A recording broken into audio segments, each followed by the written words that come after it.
আসসালামু আলাইকুম।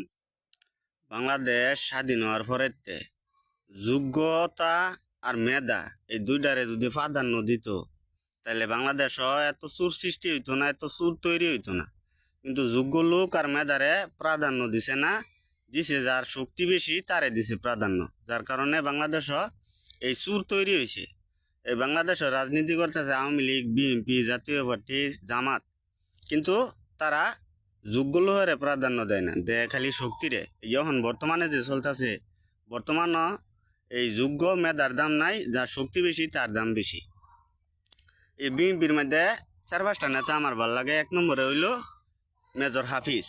আর জামাতের মধ্যে ভাল লাগে শফিকুর রহমান। জামাতের ফরাইডা নেতারই কথা ভাল লাগে।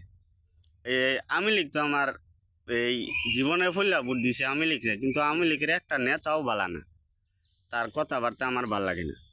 আওয়ামী লীগ সবচেয়ে বড় ভুল করছে এই যে বাংলাদেশের হুজুরা হইল নাইবে নবীর অরিস। এই হুজুর গলাইন্ডে দৈরা হেরা জেলনে বসছে, আর বালা বালা নেতা যে দিয়ে ফাঁসি ঝুলাইছে।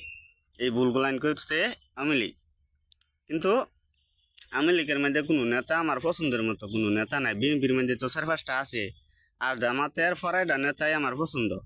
এই যে ছাত্রগর মধ্যে এই যে ছাত্রলীগ, যুবদল, ছাত্র শিবির, কিন্তু আমার ভাল লাগে ছাত্র শিবিরে। কারণ কি, আমি তো কেউর গোলাম না।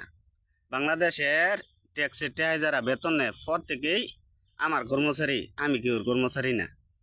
এই যে বালা লাগা মন্দ লাগার বিষয় হইল, যে বালা করব তারই সবাই ভালোবাসবো। ধন্যবাদ।